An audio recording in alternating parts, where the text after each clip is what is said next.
Hello, and in this video I'm going to be showing you guys my review of Spiteclaws Swarm. As I said in the intro, we're going to be reviewing Spiteclaws Swarm. Before we begin though, if you'd like to see more videos like this one, please grab your wicked halberd and hit the subscribe button and absolutely destroy the bell button too, so that you never miss an upload. So, like in most reviews, I have not been waiting, and if you've been following any of my Facebook pages or Idic Beer's Wargame Universe, blah blah blah blah blah, unification group, good golly gosh, I have already painted my Spiteclaws Swarm. I've also been through all the cards and stuff, so we'll have a quick look. Basically, what you get is a box set. In this box set, you get 5 miniatures, and you get, is it what, 60 something cards? I can't remember. We'll turn it over now. So you can build your warband, easy to build, always good, and you genuinely probably don't need to use any glue. However, I did, because that's just how I roll, and I suggest you probably do the same. Construct your deck, defeat your rivals. It says Warhammer Underworld's core set is required to play.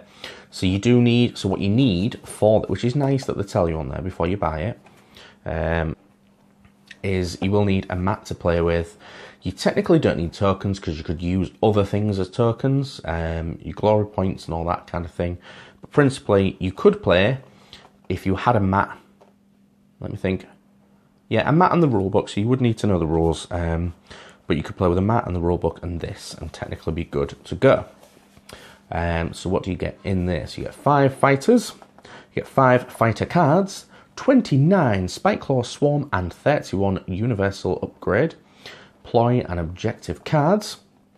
Basically says an a blah blah blah blah, an upgrade to Warhammer blah blah blah. Yeah, so principally it's an addition. So what you can do with this is, even if you don't want to play the rats, you can get the rats cards and have 31 Universal Upgrade cards. However, is it £20? I can't remember how much it is on Games Workshop, but pretty much £20 for 31 cards is possibly excessive. However, I do like the models, they are pretty good, so we'll have a look at them in a sec. That's pretty much everything else. I picked mine up from my local gaming store, which is called Akron Games. If you haven't already, go on to eBay as well, because they have an eBay store where they sell used and painted miniatures. Some of them are done in store, so you can have an army ready to play, basically. So it's pretty decent. Not sponsored by them, but feel free to check them out. And we'll get on with the miniatures now, I suppose. Here are the miniatures, already been painted, already been glued and everything. I mean, I might go and revisit them, but if I'm honest, I'm pretty happy with them. They're pretty good, to be honest. So I suppose we'll have a look at the leader first. So this is Scritch Spiteclaw himself. Are we going to be able to get a good... Are you going to focus? Do I have to touch the screen for you to do that? Yep, that's better. Cool. So there's a decent amount of detail on there. A better painter than I would probably absolutely relish this model more than I have, and absolutely love it. But I did enjoy painting it. It's pretty good. So he's got a lot of stuff going on his cloak. He's got a lot of detail on him. Instead of going for the skin colour, I went for a dry brush brown, and I went on to doing... I did do some skin colour, but I did it on the tail and I did it on the bottom of the feet, because that's going to be the bit where there's no pigment on the skin, isn't it, basically? Pretty much. And I did like a light bit of brown, which you won't be able to see anywhere from this bit. Cool thing is the bases are already done, so you don't have to make any bases. There's 2 little ratties in there, in the little slime river, and he's on a bit of an archway under the in the sewers. So that's the leader model, and this is Crick. Let me just check. Ooh, I'm knocking stuff over. 1 second. It's Crick, the Almost Trusted. So he is kind of like a character. When I say big hitters, the rats are not big hitters, to be honest. But Crick is actually half decent in that respect. He's like a nearly competent fighter, pretty much. He's got this little halberdy thing. However, this still only has a range of 1, which I personally think is a bit of a cheat, to be honest. Let's have, are we going to zoom? Instead of zooming on my hand, you're going to zoom on the rat. Can we zoom a bit better, maybe? Yeah, so you got 2 little rats on him. I picked out the eyes as well. I don't normally do that kind of thing. It's got some little bit of brown fur on him, and I missed, which I'm not going to correct, I don't think. There's a bit of cloth on his back there, which I did not go over, but I'm just keeping it as a metal look, just because I'm lazy, pretty much. Yeah, so Crick is kind of cool, but again, thing to be careful with these models is the fact that he's got a lot of weight. Well, we've got a really tiny point of contact on there. So we're going to have a little look at the Hungering Skirvin. This guy has a shield and what looks to be like a kind of like a big stick with things on it. So that's how I painted him, pretty much same as the other guys. Dry brush of brown, dry brush on the metal. Did the skin and the eyes, and a dry brush of a lighter brown on there. And the base is like so, which is kind of cool. But yeah, the Hungering Skirvin is basically what you might refer to as a bit of a pleb. He's just one of the guys, one of the underlings. This is the Lurking Skirvin. Looks a lot like Wolverine. He is the best at what he does, but what he does isn't very nice. He's got a little bit of a... That's the clan thing. I can't remember what it is now. But yeah, again, another built-in base model. Be careful when you are putting them in. One thing, there you go, that's what it looks like underneath. There's a bit of a peg that you put it into. One thing that, I can't remember who it was. Now. Basically said that you should shave the peg down, and that is what I did, and I didn't have any issues popping it in. But I'm still going to be really gentle with them, because they could bend and break. Now, this one's my favourite out of the pleb guys, to be honest. He is the, I think it's the Festering Skirvin. Yes, that's the one. And this is what he looks like. I don't know if I've picked it out very well. Let's see if we can zoom in instead of zooming in on my fingers and the dirt on my hands from painting and stuff. Come on. Nope. Not going to have any eye today. But anyway, I did put a bit of a green, there we go, it's on that side. He's got a bit of a boil on his face. But I think this candle looks cool because I like the pose of it. It's very dynamic. He's got the cloth over one eye, and the other eye's leering out at you. And he's got a stabby knife on his tail. So that's quite delicate. You've got to be gentle with that, make sure that doesn't snap. But I like the look of it. It's a really cool looking model. So that is, are we going to zoom back out now? Are you going to let us? And that is Spiteclaws Swarm's models. And that is how I've painted them. Pretty much, I like the models. They're really cool. And obviously you can also play them in the main game of, I nearly said Kill Team, of Age of Sigmar as a unit. He is actually a hero, and these guys are a team and a unit of themselves. We'll have a quick look at the team's cards. Yeah, that's the one. Carrots cards, thank you. So at this point, if you want to do any fancy screenshot malarkey, so you can get a little glance at the rules on there, then feel free to do so. But we will have a look at them individually. So first of all, I think it's only right to look at Scritch Spiteclaw himself. So Scritch has, he has the Wicked Halberd, which has a range of 2 hexes.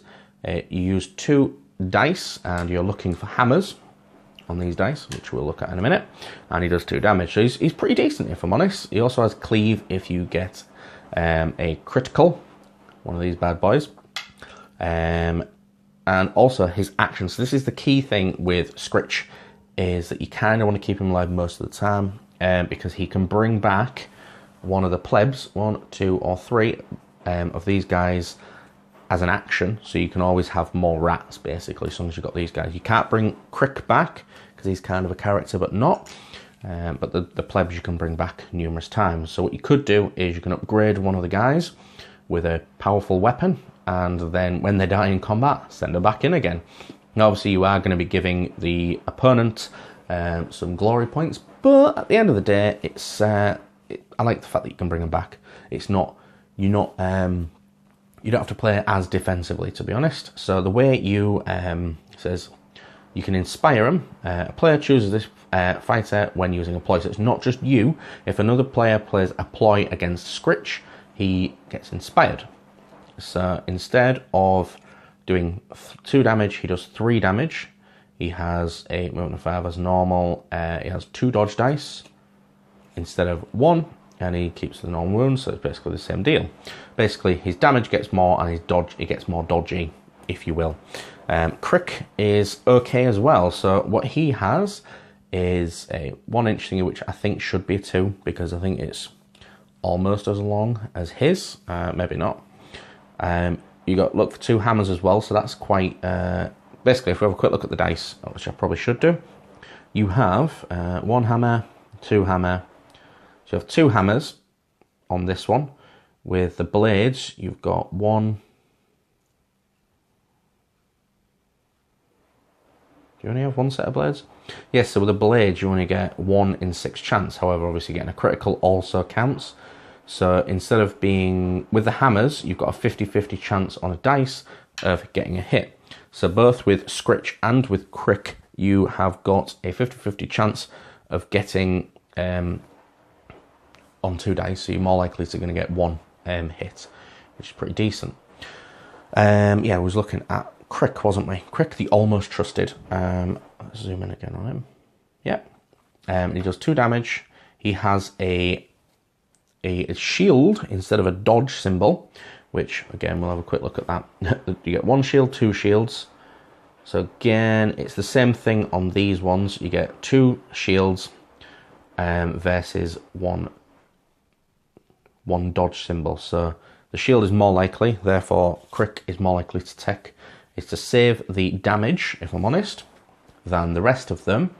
But also criticals count as well, so he's got a 50-50 save, so a 4-up save if you want in 40k or anything else.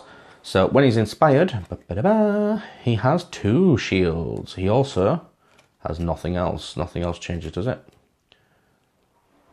Unless I'm being silly. Nope, nothing else changes. So basically becomes more tanky, basically. But again, so he's got 3 wounds. Crick, Scritch has got 2, 3, 4, Nicholas. So he's got 4, he's got 3, and the rest of you guys are going to have 2 wounds. So these are the plebs. The Hungering Skirvin has 1 dodge symbol. He has 1 attack dice. Again, he's got a 50-50 chance of hitting, which is quite decent. Does 1 damage. There's not much to say about this guy. He's got like a 5-up save, effectively 6-up save. However, when he's inspired, he's more likely to hit than the other guys. So he's kind of cool in that respect. The Lurking Skirvin, Wolverine guy, has got 2 attack dice. He is hitting on the swords though, so that's less likely to hit. He's got 2 dodge dice as a base, so he's more likely to dodge, which is good. When he's inspired, he has 3 dice, so you're more likely to get hit on that one, and he has he still has his 2 dodge dice. So he's more defensive, relatively speaking, is he? Yeah, he is more defensive than the Hungering, but the Hungering has a better chance of hitting. Or does he? It's about the same, actually, isn't it? And this is the Festering, which is pretty much the same as your Lurking Skirvin, except he's got 1 dodge dice. And then when you go up to being inspired, he has 2 dodge dice. Yeah. And he has 3 attacks instead of 2. And he does 1 damage, basically. These guys do have upgrades specific to them, and I don't know if I'm going to right now have a look through the deck and see which ones are which, because I don't think I want to go over the top with the review, but it's basically, these are your characters, these are the guys you play with, these are the Skirvin dice, which I also bought because I'm sad like that. Yeah, no, basically they're just coloured dice in a certain way. You could get any standard Night Vault thingy dice and you'd be well away, to be honest. So what we'll do now is we'll either do a wrap up or I'll have a look at the cards. Yeah. What I'm going to do is I'm going to go through the cards pretty quickly, so hopefully you can read them. But these are the ploys that are specific to the Skirvin kill team. No. So you can have a read of them as well you will, but you can also pause it so you can have a little look. That's the plan.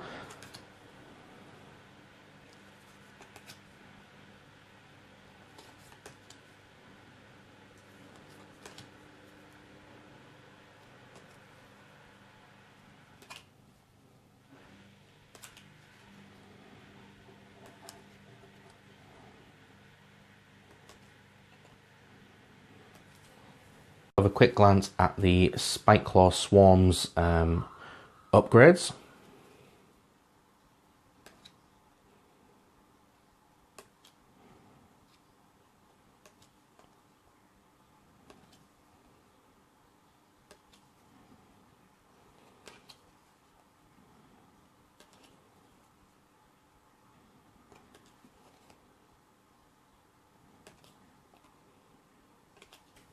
Now the universal ploy cards, and we're going to zoom, there we go.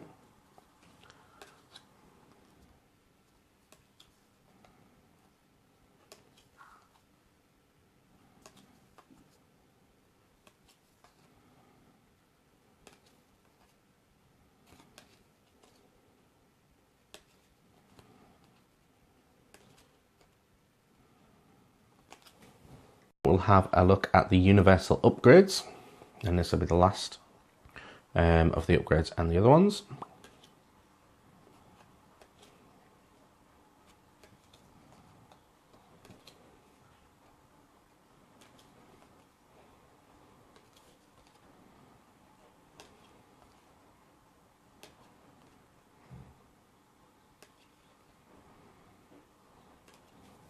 And now we'll have a look at the objective cards specific to the Skirvin or Scritch's Spiteclaw.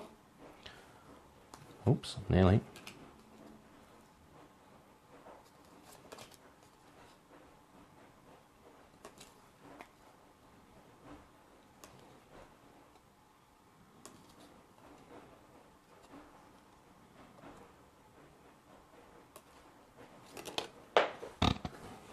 We'll have a look at that in a sec.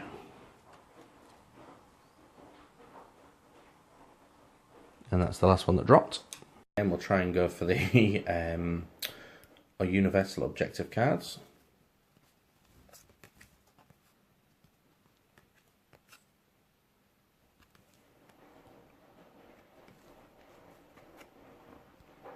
Focus, dang you.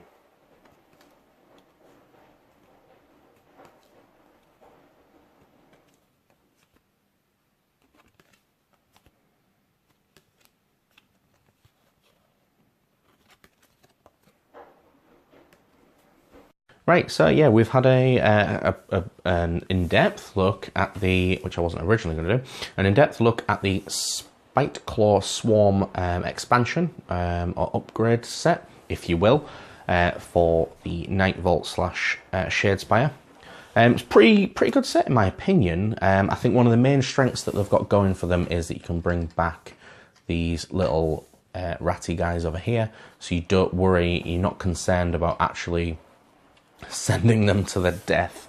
Whereas if you play like a more mortal set, possibly even like any of the Stormcast, you guys, if you lose one guy, you're going to feel it. Whereas these guys, you can just send them in, and you know that as long as Scritch is alright, he's going to actually just bring the dudes back if you want them back. If you don't, then you don't have to, but you know. Another cool thing is that they've got the 5 hex movement, so they can be very fast. There's upgrades and stuff to make that even better, and the fact that when they die, they can turn up on any starting hex. So you can have them, you kill them near your side, you can get them to the other side on objectives pretty quick. So in the late game, you can get a lot more objectives just by killing you guys, to be honest. So when they played last night, which I did, first game I've ever played with them, they actually won the first game, which is pretty decent. In the last game, in the last round, I killed a lot of people with Crick, with his semi-reliable 50-50 hits and causing 2 damage. It was against the Briarthorn people, you know, the ones from the actual Night Vault set, the starter set that you get. And they was winning originally, but when you get your guys together, if you put these guys together, because there's a lot of them, and you put them on guard, they can almost not fail a save, to be honest. So even though they are weak, because there's many of them, you can basically make them into little tanks, to be honest, if you really wanted to. I think I'm gonna, because I'm rambling now, I think I'm gonna call the video there. Let me know what you think of the video. Tell me what I'm more interested in, believe it or not, it sounds a bit harsh, is what you think I should do with my objective deck, which ones I should pick, and with my ploy cards, my power cards, if you could let me know whether I should just play them all the time, or whether I should have like 20 as a minimum and just keep to the minimum, and which ones you think I should go for. It'd be nice to hear. Also, I thought I'd do the review so that you guys would actually be able to see what's in it, so you can see if it's worth it for yourself if you're new to the game, which is pretty much what I am. It would be nice to see an in-depth review like this, which you're not going to see from any Games Workshop sponsored channels, in my opinion. So let me know what you think. If you like the style of video as well, I'll try to make more like it as well. Cool, thank you very much. And if I've had any sense, I might have kept the outtakes so you can watch them at the end. Thank you very much for watching. And in this video, I'm going to be showing you my review of Scritch's Spiteclaw Swarm. Hello, and in this video, I'm going to be showing you my review of Spiteclaw Swarm from Shadespire /Nightvault.